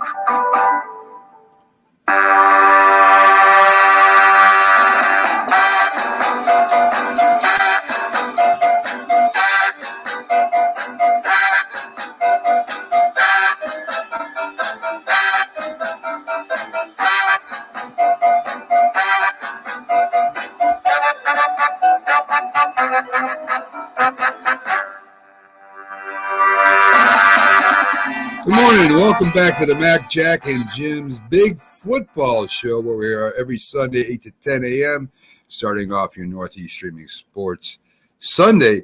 And, Jack, a real fun show so far. We've been talking a lot of sports, been talking about a lot of matchups and stuff. And, Jack, you kind of froze. There you go, jumping around there. That sometimes does that. But we've been talking about a lot of stuff related to today's games coming up, and we're going to break them down. And for the folks out there, Jackson is playing today, so you don't have to worry about that. Le'Veon Bell may be playing in the backfield with him today, Jack. That's interesting that he may be coming back. And if he is not interesting at all at this stage of his career. Well, we'll see if he can recapture some of the old. He'll be a good addition to the Ravens. It's another option. I don't know if it's going to help him either, but we'll find out. I don't know why we're on a debate show. That was yesterday, Jack. Come on, get it together, please. Thank you, Jack. So anyway, and also, as you mentioned, Richard Sherman. I don't know what he's got left in the tank. He'll be starting probably in the Bucs defensive backfield. So that's some news for you guys to know. Justin Fields will be starting today for the Chicago Bears. Not sure how that's going to turn out, whether it's going to affect the Bears in a good way or bad way. But I think if you start the rookie, you can't. Yeah, I don't care if the veteran is coming back and he's healthy or not. You got to stick with the rookie, right, Jack? I mean, you can't if you pull him now after that bad of a performance. I mean, what's he going to think? Well, 2 games in a row, Justin Fields would have been starting, regardless of the reason. I think you have to stay with Justin Fields going forward. I know they promised Andy Dalton he'd be the starter at the beginning of the year, but he did get injured. You could say it's not Andy Dalton's fault he got injured, but that's life in the NFL. Someone gets injured. The guy who replaces him does a good job, and you don't look back. Look, Tony Romo was an icon as the Dallas Cowboy quarterback. He got injured. Dak Prescott played great. Tony Romo never got his job back and wound up retiring. And I think this is 2 games in a row for Justin Fields.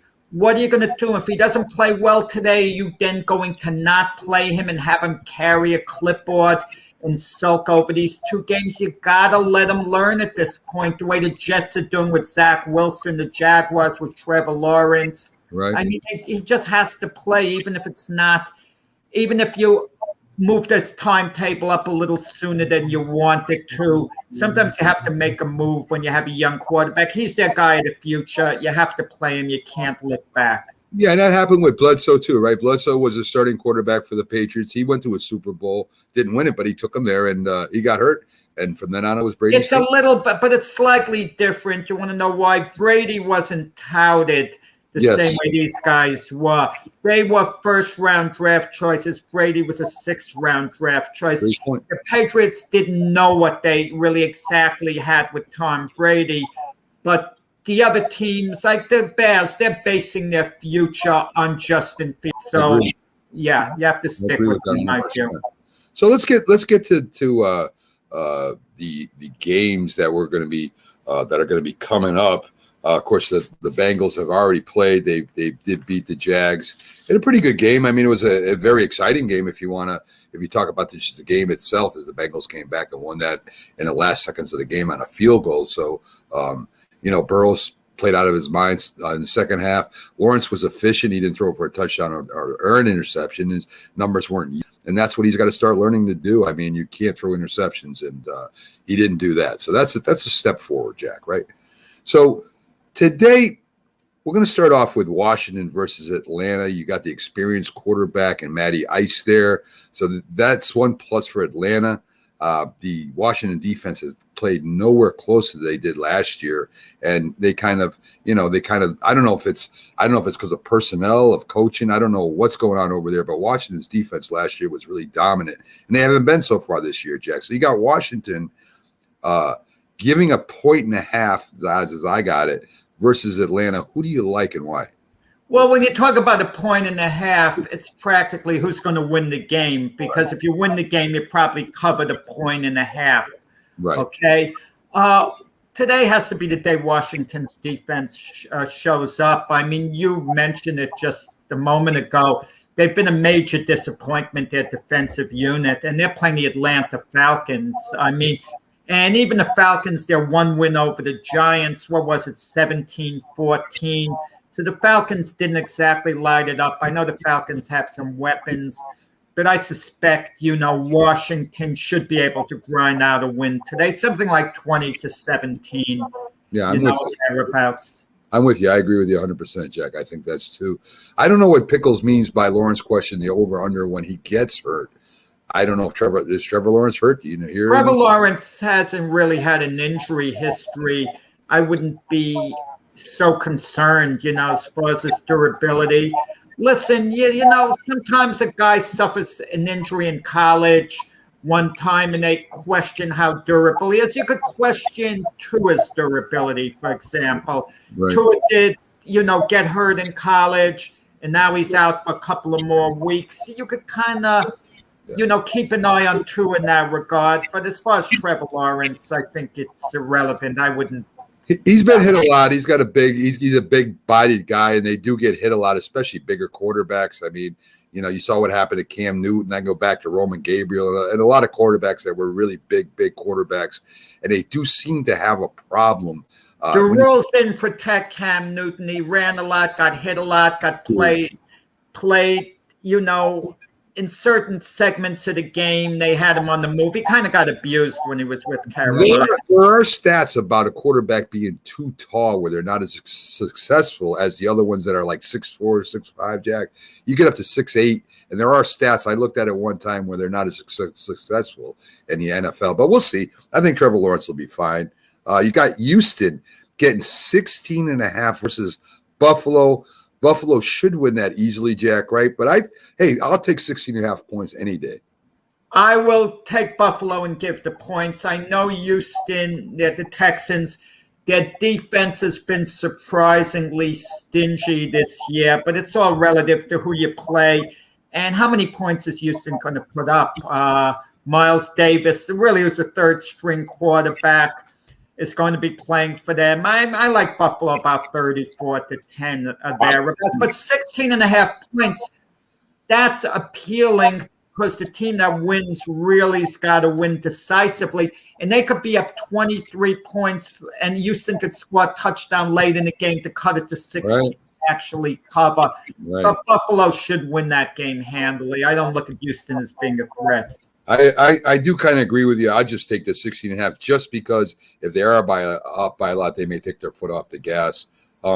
So we've got again who are we going to next? The Cleveland Browns -2 at Minnesota. Looks like the Vikings maybe have found their way after last week. It's only one game. Cleveland, Jarvis Landry, I think, is still out, but they do have still a potent attack. They got a great running game. They got a good tight end. But so I guess I'm going to take Cleveland. I like their front four. I'll take Cleveland, given Minnesota 2. I'll tell you, Baker Mayfield's not going to have it easy today because the Vikings have a surprisingly good pass rush. A couple of players, Daniel Hunter, Everson Griffin, who weren't even on their team last year, has given the Vikings a very good pass rush. But with that said, I mean, Myles Garrett and Clowney could be a devastating pass rush, and has been that at times this year. And, not an easy game to pick, but I think Cleveland's still a little the better team. The Vikings are 1-2. They could easily be 3-0. They had a missed field goal, missed 37-yard, and lost the game, then lost an overtime game to the Bengals. But with that said, I have to go with Cleveland, something like 24-17. Sounds about right. Interesting game to me, not because I think it's going to be a good game. Detroit is winless right now. They're going up against Chicago. They're getting 3 points. Fields is starting. Detroit has played surprisingly tough against every team. I'm going to take Detroit in the points. I think Detroit gets his first win this year. To lose on a 66-yard field goal, and the play before that, Lamar Jackson hit Sammy Watkins with a pass to put downfield, to put them in range to take a 66-yarder. But who cares? It's 66 yards. That was an NFL record. It hit the crossbar and went in.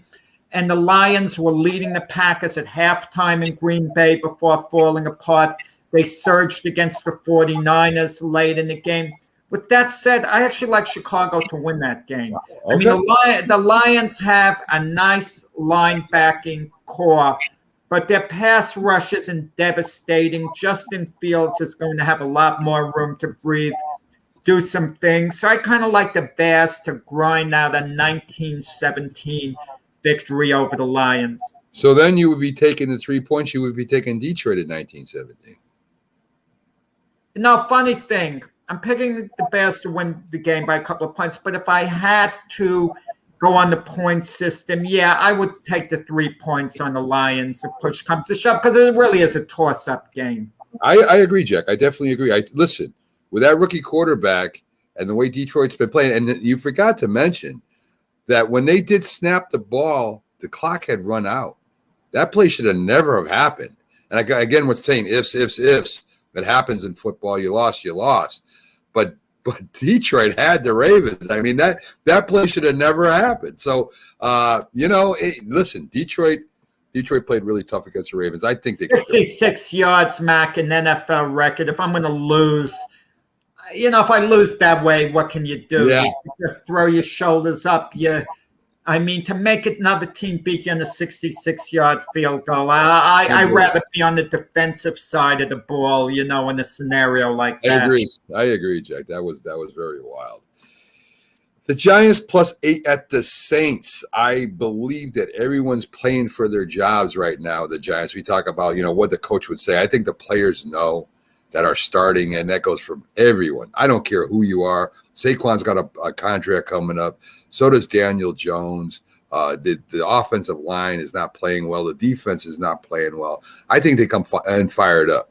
I still think the Saints win, but I think the Giants slip under the 8 points, Jack. Saints win. Daniel Jones is going to have to throw the ball a lot. He's going to have to count on his, not only Galladay, who had a hissy fit a couple of games ago, but Kadarius Toney, their rookie. I mean, this is a game they're going to need him to step up, their first-round draft choice, because Slayton and Shepard are both out. Can the Giants get it done? Blake Martinez is now out for the year. I'm not that optimistic. They lost their lead on defense. A couple of their, weapons, receivers are out. Saquon Barkley's going to need a breakout game. Kadarius Toney's going to have to step up and be the type of rookie they, think he's, the type of player when they drafted him, who they thought he'd be. By the way, Urban Meyer loved Kadarius Toney.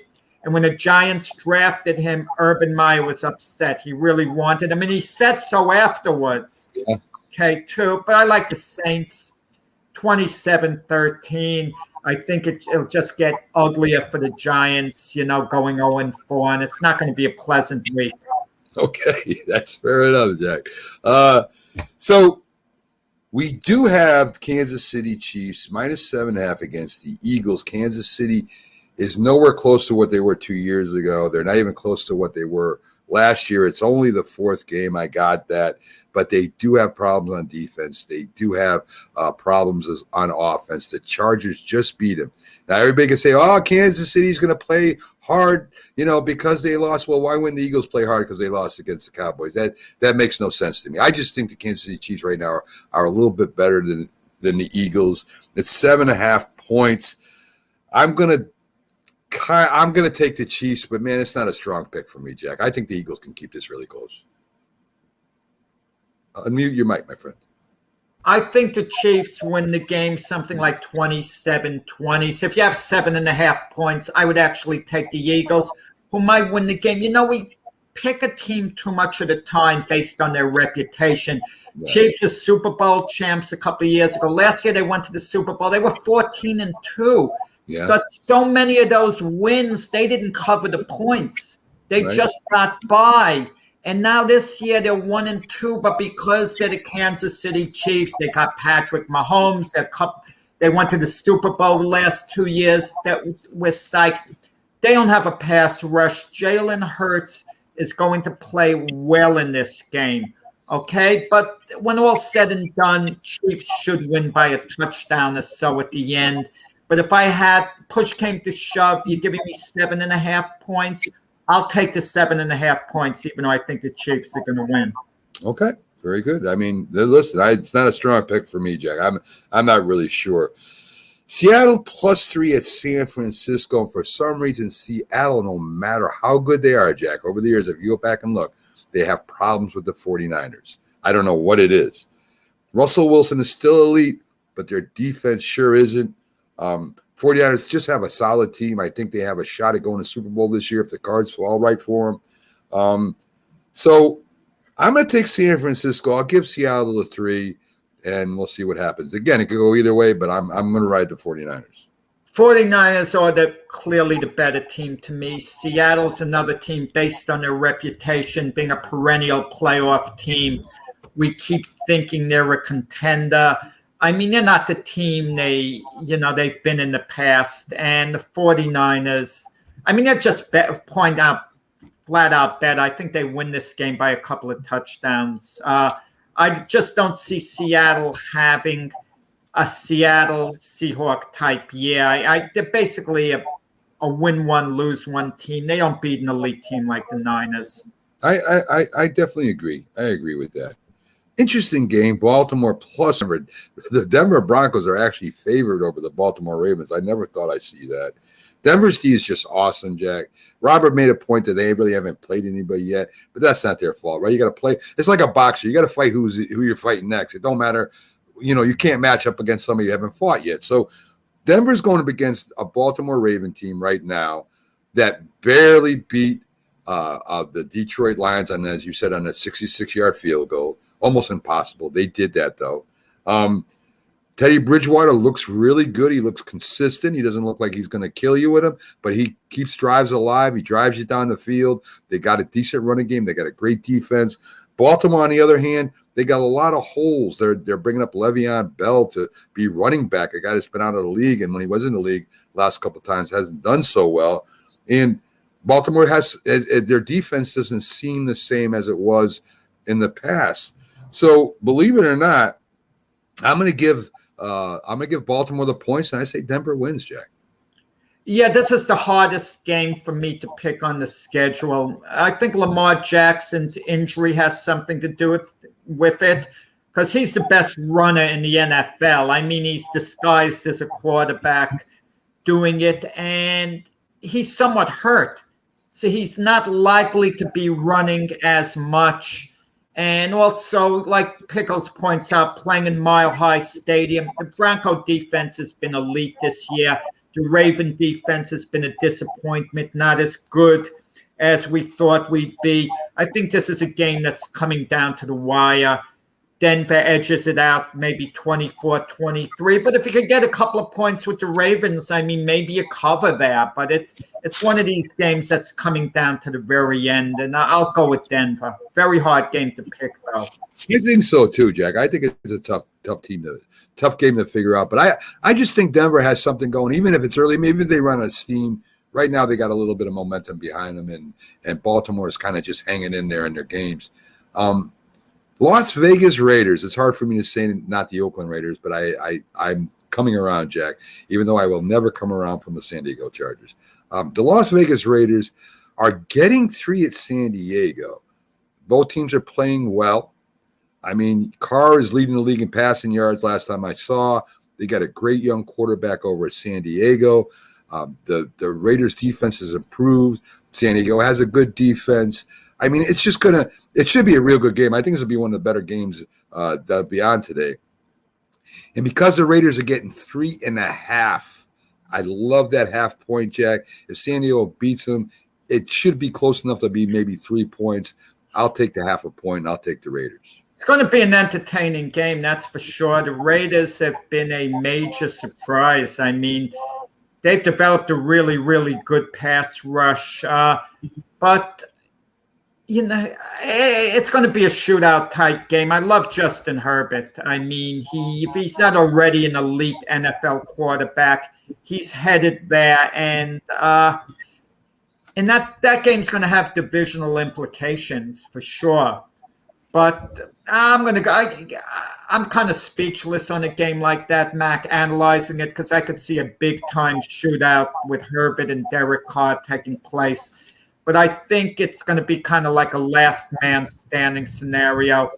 And I think the Chargers find a way to win the game. Call it 31-27. Okay, very good. It's as good as mine.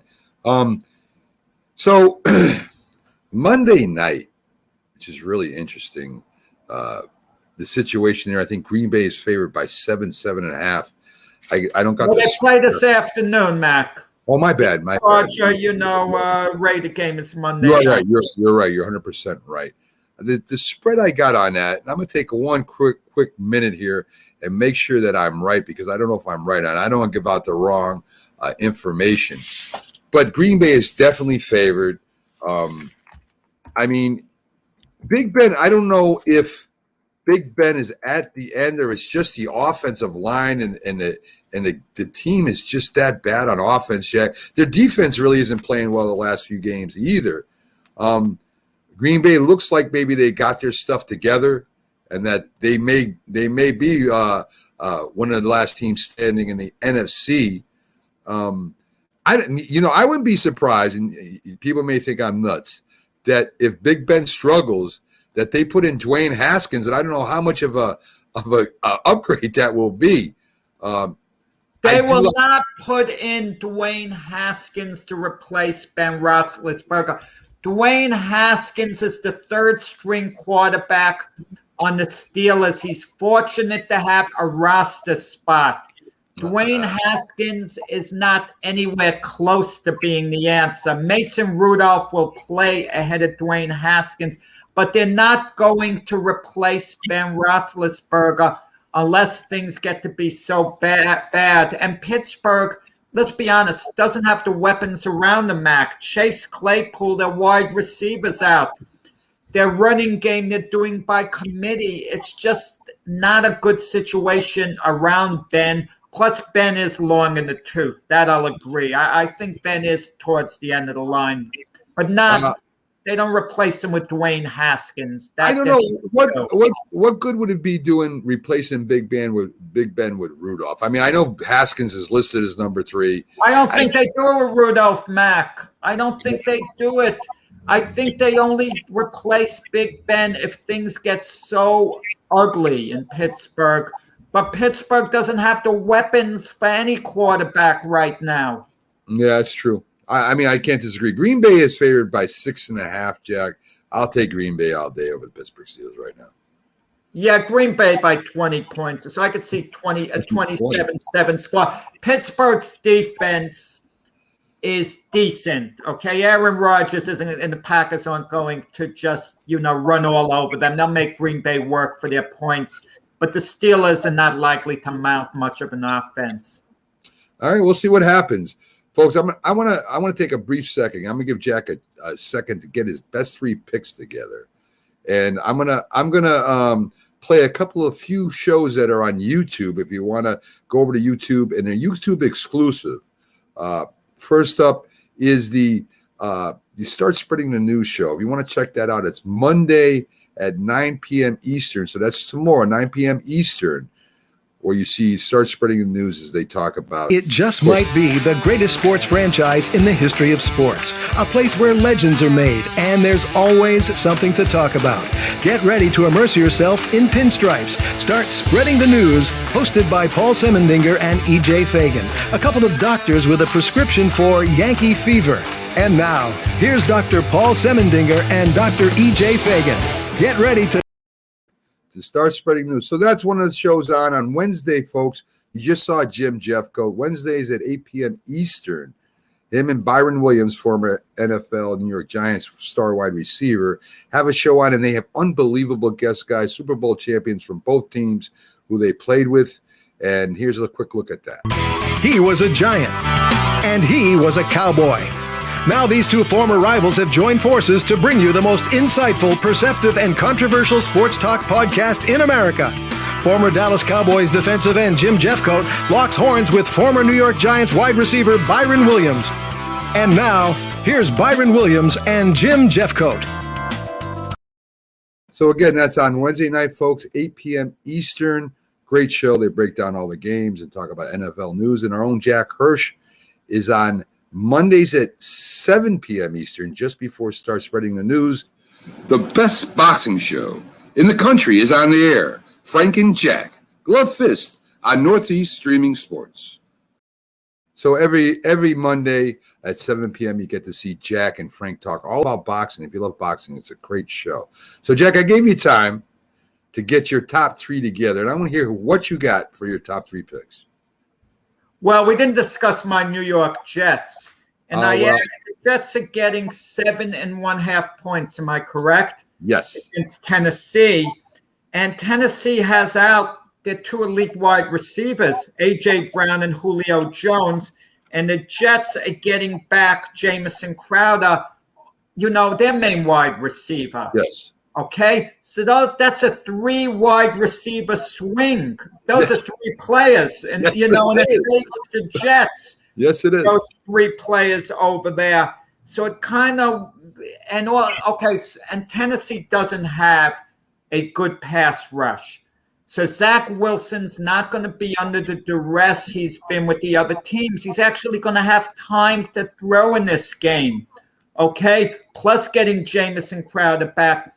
And the Jet defense has been a lot better than people have thought. Give Robert Salah credit. Everyone is judging Robert Salah and how Zach Wilson develops. Judge him on how the defense is developing. And the defense, he's a defensive guy coming from the 49ers, and the defense has been fine. If the Jets can contain Derrick Henry, not stop him, contain him, doesn't have a big game, the Jets might actually beat the Tennessee Titans. Wow. But in any event, 7.5 points, I like it. They could keep it to 7 or less or maybe win. So that's one game, okay? Okay. The other game we simplified before, the Niners are giving 2.5 points to the Seahawks, correct? Right. Okay. Niners should win by more than 2.5 points because I think they're just flat out better. I don't think, I mean, the Niners are going to win by at least 3. I just don't see the Seahawks having a bounce back game. And the other game we discussed too, the Steelers are getting 6.5 points against the Packers. Give me the Packers and I'm going to take the points because I don't think the Steelers are going to score more than 10 points in this game. So don't tell me Green Bay's not going to get at least 17, and that would cover for them 6.5 points. So I like Green Bay to win that game clearly. So those are my 3, top picks. So I'll give you my top 3, Jack. And I'm just to deflate your hopes. Tennessee by 8 is one of my top 3s. Derrick Henry. That's all you got to say. There's no way the Jets defense is going to stop Derrick Henry and keep him. I don't think the Jets offense they'll probably turn the ball over a couple times. I think the Tennessee at least gets 10 points more than the Jets. I love the Bucks minus 6.5 against the Patriots. There is no way the Patriots will beat the Bucks or even come close. And I like Miami minus 2, Jack. I like the Dolphins given 2 points today. So I'm going to take Miami minus 2.5. The Bucks is 6.5, and Tennessee minus 8. Well, the Dolphins are playing the Indianapolis Colts, and the Indianapolis Colts, I see a pick. Carson Wentz, statistically, he's gotten hit more than any other quarterback in the NFL. And the Colts' great guard, Quentin Nelson, who's had a streak of playing 54 games in a row, a 3-time Pro Bowler, he's out. Yeah. He's out indefinitely. And the Carson Wentz experiment in Indianapolis, that's going to get ugly soon. I mean, if they were in New York with all that's going on in the Giants, imagine you substitute the Colts with the Giants. I mean, the media would be going crazy over the Carson Wentz deal. 100% right. So that would be my top 3, Jack. And, of course, we always give our underdog pick, folks, every Sunday. And these are your underdog games, Jack. You got the Giants getting 8 in New Orleans. Houston getting 16.5 versus the Bills. The Jags getting, well, that's already played, so we can't do that. The Jets getting plus 8 at Tennessee, as you said. Philadelphia getting 7.5 at San Fran. And you got New England getting 6.5 at the Bucks. Well, the Bucks there. So here's underdog pick, folks.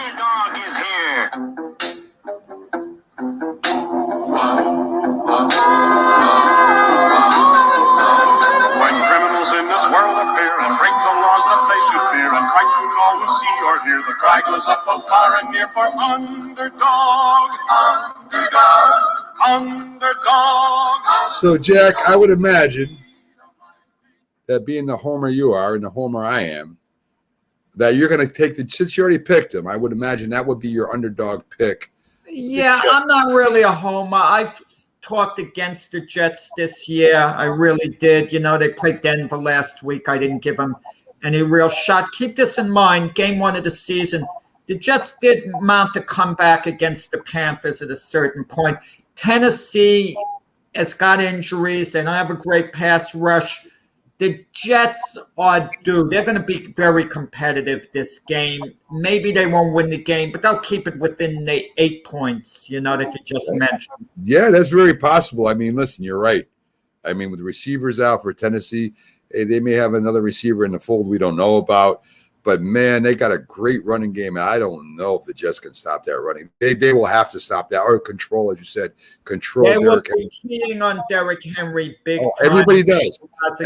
Everybody does, Jack. Everybody keeps It's a little different. Tennessee doesn't have the passing game, and Ryan Tannehill for Tennessee, he doesn't improvise that much throwing downfield. Without his 2 main receivers, I mean, he's going to rely heavily on Derrick Henry. If Derrick Henry is contained somewhat, Tennessee's going to have problems scoring. You could be right. Who knows? I mean, I've definitely been wrong before, at least almost a third of the time. So I'm gonna be you say you're not a homer, that's fine. I am, right? I think the Giants are playing for jobs. I think if somebody doesn't perform well, they just brought in a couple offensive linemen, one from the Washington's practice squad, a Raven that was a former Raven. I mean, jobs are up in the air. As Byron said, Mondays and Tuesdays, if there's trying out players and signing players. And right now, with all the contracts for some of the stars coming up and the players right now that aren't playing well, they're playing for their jobs. I think the coaches are playing for their jobs. I think Gettleman is working to stay as GM. There's a lot of stuff happening right now. And I'll tell you, as a person with the possibility of losing your job, I think it makes you play a little bit harder. So I'm going to take the Giants with the 8 points. I think the Saints still beat them, but I think the Giants will keep it within the 8 points. So think about the mindset. If Dexter Lawrence didn't jump offside on the field goal attempt against Washington and the Giants won, they'd be 1-2. It would be a big disappointment, coming off the Falcon loss. But we would look at it a little differently. We would look at it as a very big game as opposed to a desperation game. Because like you say, it seems it's snowballing on the Giants now. It's really snowballing. And to lose to New Orleans, there are no moral victories here. No, I mean they could play well, but lose on a field goal, the last kick of the game, and no one can take anything out of it. I don't want to hear you could build off this game. It's either win or a bust. Oh, I agree, Jack. I agree, and when you say jobs on the line, jobs I don't believe are really on the line except for the players who are the fringe type players. They could bring someone else, and they're not going to replace Daniel Jones, Saquon. Oh, I don't mean that, Jack. Players, they're not going to replace the coach, the GM after. They're not going to do it in season. The Giants' history is never to do anything in season like that. That might be true, Jack, that they don't do it within season, but with the Giants going 0-4. And, like I said, the season isn't going to get any easier. They got some Chiefs coming up. I think they got the 49ers coming up. They got Dallas coming up. They got the Panthers coming up. They got a string of games right now that if they don't – the Saints I don't think are as good as some of the teams we're going to be playing. I don't think the Saints are as good as the Chiefs. I don't think they're as good as the Bucs. I don't think the Saints are as good as the 49ers right now. So this is a game – that if everything goes right, they can win. But the thing is, Jack, you can't say if this guy jumped off sides, if the call was made. It doesn't matter. The game is a loss. That's what NFL is about, right? You lose games on mistakes. The good teams, they make mistakes and still win. The bad teams, they make mistakes and they lose because of these mistakes. And they got to change that culture. And I'm telling you, Jack, some of them offensive linemen, some of them defensive linemen, some of them the defensive backs or them linebackers that are playing right now, they have a chance to lose their jobs if they don't start playing better. And that's why they're bringing in players. I'm not saying Daniel Jones is out and Saquon Barkley's out. Of course not. They're still going to play. But the guys that are on the line, some of the tight ends that aren't playing well, I mean, some linebackers that may be on special teams and play a little bit of defense, they might be gone. This team is really going to start producing. And if they don't, if they go to 0-7, maybe the Giants don't, maybe that's their history. But I'll tell you right now, by going 4-12, losing for the last almost 10 years, going 4-12, 6-10, and taking a step back, Something's going to happen there, and it ain't going to be pretty. And it's going to happen soon, Jack. There's going to be there'll definitely be a move made. I don't feel the Giant ownership is going to move on from Dave Gettleman. Maybe Dave Gettleman retires. Do they move on from Joe Judge? You got to see how the rest of the year plays out. You have to see how a coach handles the situation. If the Giants continue losing, but they're non-competitive the way the Jets were last year, there's no way the coach survives. And, when the Jets were losing last year, people thought maybe Adam Gase survives, but they weren't competitive in, those losses. If the Giants, even if they go, let's say 6-11, but during the rest of the way, there were a lot of close losses. Giant ownership is logical. They could say, we're not that far from turning the corner. Sometimes changes in the way to go. When they moved on from Tom Coughlin in his last year, when the Giants had 2 games left, the Giant ownership was saying they were not necessarily looking to move on from Coughlin. They want to see how the last 2 games play out. They don't necessarily have to win, meaning if the Giants played a hard-fought game, barely lost, they may have stuck with Coughlin. But when you lose non-competitively, the way the Coughlin team did those last 2 games, it kind of wears on you. So the Giants situation, it's a soap opera effect, Mac. The Giant ownership gets tired of hearing about this day in, day out.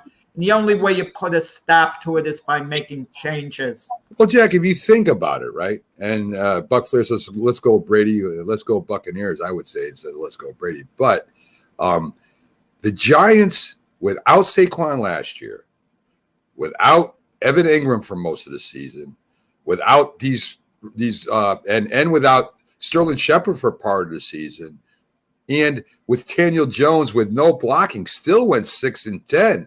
If they play worse than that this year with those guys there, there's going to be problems. Max, 6-10 is awful. I know.